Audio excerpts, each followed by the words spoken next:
Lanjut, slide. Ini contoh kasus ya. Contoh kasus bagaimana CPC itu kita diagnosis. Ya, biasanya pasiennya itu mengeluh, keluhan utamanya itu sesak napas, dan keluhan tambahannya batuk berdahak.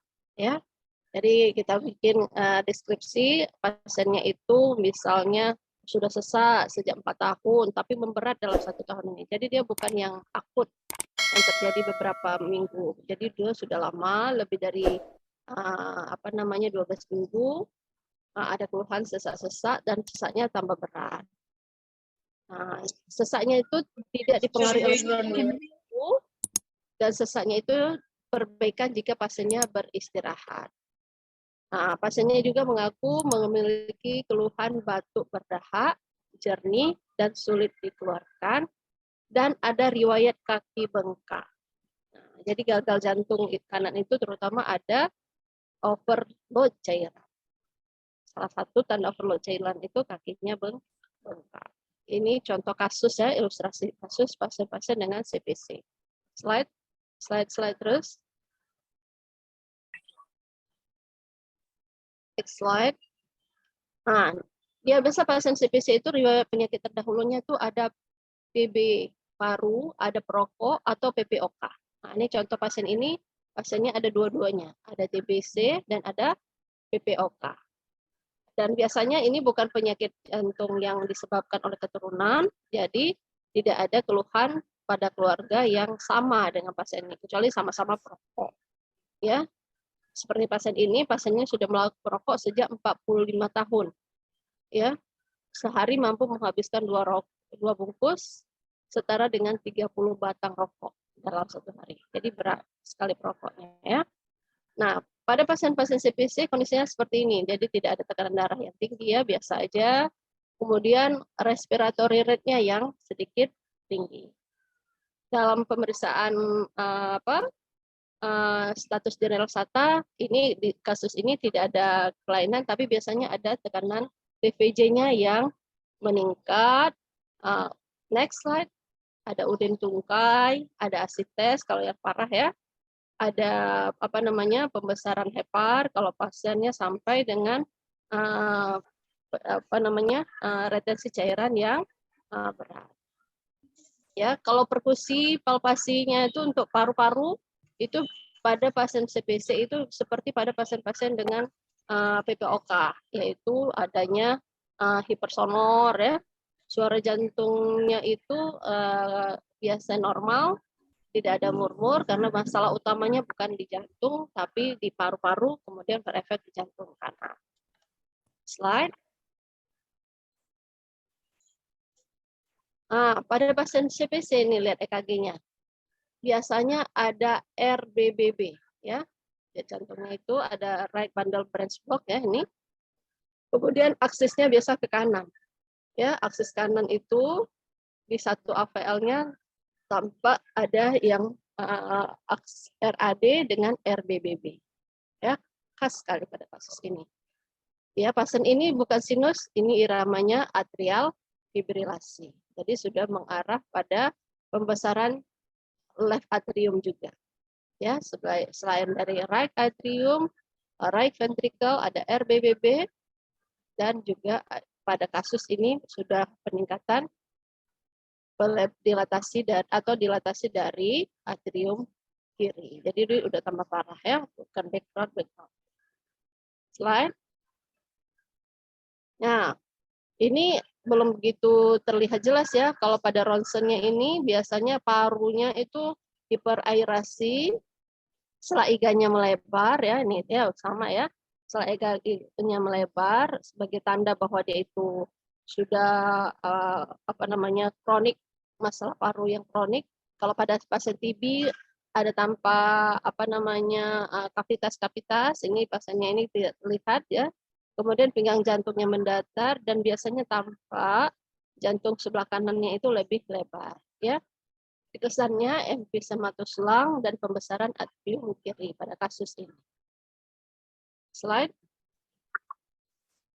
Nah, pada ini kebetulan ada echo-nya ya. Kalau pada kalian yang masih dokter primer itu echo tidak menjadi topikan utama, tapi nanti menjadi sumber informasi saja. Biasanya ada pembesaran jantung dan ada peningkatan, ada penurunan fungsi ventrikel kiri. Kita lihatnya di tafsir, ya. Kepada kasus ini justru ada penurunan fungsi jantung kiri. Jadi sudah dua-dua, ada kasus koroner dan ada kasus CPC-nya. Slide. Nah, biasanya pada pemeriksaan laboratorium kita bisa melihat HbHT-nya yang tinggi. Ini ya 15,6, hematokritnya 47. Ini salah satu tanda. Karena pada pasien-pasien kronik itu HbHT-nya cenderung tinggi karena dia cenderung hipoksia lama. Ya. Slide. Ya. Jadi berdasarkan pemeriksaan yang tadi anamnesa, ada pemeriksaan penunjang EKG, ronsen, kita tegakkan diagnosanya adalah COPD atau CPC, Chronic Pulmonale Chronic. Slide. Ya, begitu caranya untuk kita menegakkan diagnosa. Setelah kita tegakkan diagnosa, biasanya kita memberikan obat-obatan apa? Pada pasien-pasien dengan CPC, kita memberikan kombinasi obat di paru-paru, pengencer darah, dan kita memberikan diuretik kalau pasiennya itu over cairannya, misalnya masih udem tungkainya, masih asites, dan heparnya masih melebar. Nah, kita memberikan kombinasi obat paru-paru, pengencer darah, statin, dan diuretik. Ya, kalau ini obat parunya ada Combifen, Flexotide, ada kodein, tidak paru-parunya. Kalau dari jantungnya kita berikan warfarin, pengencer darah, propanolol kalau rate-nya tinggi, ya kita tidak bisa memberikan beta blocker karena pasiennya bisa tercetus asmanya. Terus kita memberikan dilator, vasodilator, nitrocaf, ya, dan kita memberikan statin. Nah, karena si pasien ini karena udemnya sudah kurang, tidak diberikan saat ini furosemid. Tapi kalau udemnya muncul, kasusnya ada asites, udem tungkai, kita boleh memberikan furosemid sampai dia kering. Ya, kira-kira seperti itu. Coba slide berikutnya lagi. Oke. Jadi tinjauan puskasa ini boleh sekilas saja. Kalian boleh bacakan, lihat sekilas. Kita tidak mendiskusikan aja. Ini contohnya ya, kasus ronsen pasien-pasien dengan parunya itu yang menyebabkan tekanan parunya tinggi sehingga aliran dari ventrikel kanannya sulit ke paru-paru, ventrikel kanannya menjadi lebar. Slide terus, slide sambil lihat-lihat supaya lebih banyak informasinya, ya. Yang paling banyak etiologi di Indonesia itu apa? Perokok, TB, ya. Kalau di luar negeri banyak kasusnya. Bisa lihat ya, kekasis, obesitas, hyperventilation syndrome juga bisa, ya, PH, ya. Right? Oke, ini terus slide. Seluruh dunia di mana aja ya kasusnya itu. Karena belum ada data yang di Indonesia ya, jadi masih untuk dunia itu pun masih kasusnya belum ada presentasi yang khusus. Right? Tapi yang jurnal terbaru sudah ada sekitar 1,8% ya di kasus kasus gagal jantung itu adalah CPC untuk Indonesia. Slide. Slide. Di luar negeri kurang ya, 0,3% cuman ya. Slide. Di Inggris ada 100. Oke. Ini anatomi paru-parunya jika dilihat bahwa jantung itu pada kasus yang pulmonale kronik ini, lihat ya, itu jantungnya cenderung sebelah kanan itu lebih lebar. Kasus untuk normalnya memang jantung kanan itu lebih tipis otot-ototnya, tapi dia harusnya balance ruangannya. Tapi kalau kasus jantung kanan gagal, maka dilatasi jantung kanannya itu lebih prominent ya. Ini sebelah kanan yang ini. Ini terus ke sini karena dia akan memberikan darah ke aliran dari jantung kanan, akan memberikan aliran darah ke arteri pulmonal. Ini arteri pulmonal kanan, pulmonal kiri. Nah, jika tekanan arteri di pulmonal ini meningkat ya, maka terjadi pelebaran dari jantung kanan yang disebut dengan cor pulmonal kronik. Slide.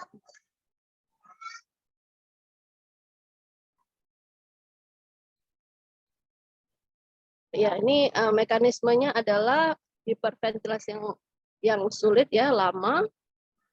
Ya, kita lihat ini menyebabkan gagal jantung kanan. Kita lihat otot jantung kanan yang sebelumnya normalnya itu tipis, lama-kelamaan menjadi tebal dan ruangannya menjadi lebar. Itulah yang disebut dengan dilatasi dan hipertrofi ventrikel kanan. Pada EKG-nya akan terlihat ada gambaran right axis deviasi, satu AVL-nya itu right axis deviasi ya, RAD, dan ada gambaran right bundle branch block. Nah, ini adalah tanda khas daripada CVC. Slide. Jadi, kalau dengan penyakit jantung paru kronis, misalnya adalah kerusakan paru akibat rokok, akibat TBC, itu menyebabkan asidosis yang kronik ya, dan hiperkapnia, CO2-nya cenderung tinggi, menyebabkan hipoksia alveolar, dan menyebabkan polisitemia, yaitu yang tadi yang di dalam hasil laboratorium tadi, HbHT-nya cenderung tinggi, yaitu polisitemia dan hiperviskositas darah. Nah, ini semua akan menyebabkan vasokonstriksi pembuluh darah kapiler yang di paru-paru, dan vasokonstriksi kapiler di paru itu akan menyebabkan tekanan di paru-paru itu meningkat. Nah, kalau dia kronik, tekanan di paru-parunya, di arteriolnya meningkat, lama-kelamaan terjadi hipertrofi dan dilatasi ventrikel kanan, seperti yang gambar anatomi sebelumnya, dan inilah yang disebut dengan cor pulmonal. Ya, ini patofisiologi daripada CVC tadi. Slide. Jadi tanda gejalanya aja sama ya seperti orang gagal jantung, tapi dia karena dia kronis, dia cenderung mudah letargi, mudah lelah, kadang-kadang bisa sampai pingsan atau singkup saat aktivitas. Ya, kemudian untuk tandanya ada ejection fraction atau fungsi kiri yang menurun, ada takikardi, ada peningkatan tekanan vena jugular, hepatomegali, ada edema ekstremitas inferior, atau ada mormol tricuspid dan cyanotic. Ya, ini tanda dan gejala daripada manifestasi gagal jantung kanan atau CVC. Dari pemeriksaan penunjang kita bisa kita bahas tadi ya EKG-nya, right axis, RBBB, P pulmonal, low QRS voltage, ini tambahannya. Ada P pulmonal, P-nya tinggi, dan low QRS voltage-nya ini ya, QRS-nya kecil-kecil.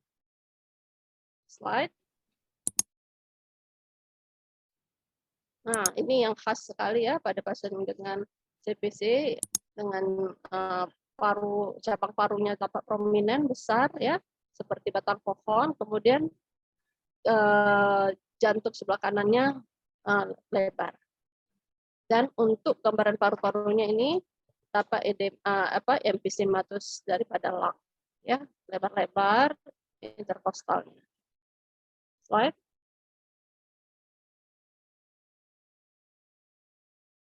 Nah, ini echo penunjang, walaupun kalian tidak utama, tapi bisa sekedar tahu, biasanya itu peningkatan tekanan di ventrikel kanan dan tampak dari fungsi ventrikel kanan atau dengan tapsenya itu yang mulai menurun.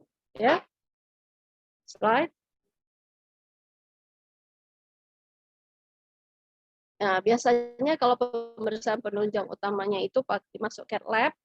Jadi cat lab itu bukan untuk pasang cincin saja, kita juga bisa mengukur tekanan jantung. Slide.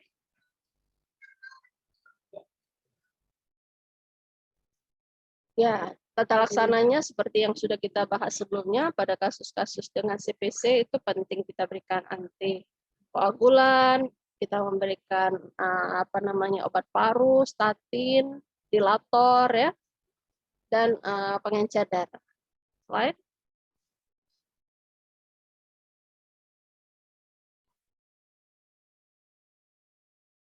Habis? Ya, lanjut slide aja. Lanjut. Sudah selesai ya. Lanjut. Slide. Selesai apa? Slide yang paling akhir. Sudah selesai. Ini contoh kasus saja. Oke, silakan kita buka sesi tanya jawab, SPT dan CPC.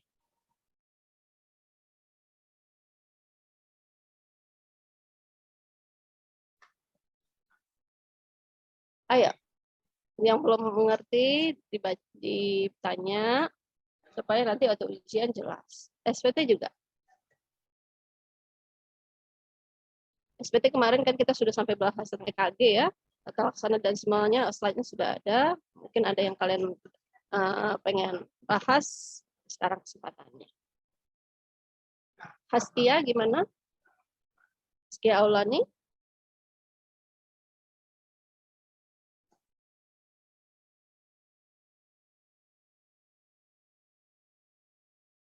Nggak ada komentar.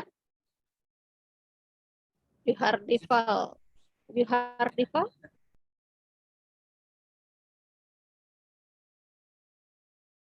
Atau kalau nggak mau pakai recording di kolom chat boleh silakan. Atau begini, supaya ada apa? Ada balik. Coba di kolom chat sekarang kalian buat satu pertanyaan dan satu jawaban sesuai dengan yang kalian tahu mengenai dua topik ini. Ayo, saya tunggu sekarang. Di kolom chat. Boleh ABCD, boleh question mark. Ya, dua topik, silakan satu orang, satu pertanyaan.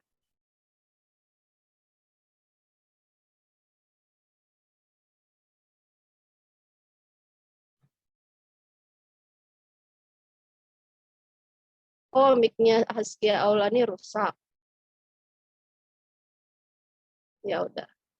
Kamu buat di kolom chat. Di kolom chat pertanyaan seperti soal apa namanya vignette deh. Boleh vignette, boleh soal OC gitu. Boleh, silakan.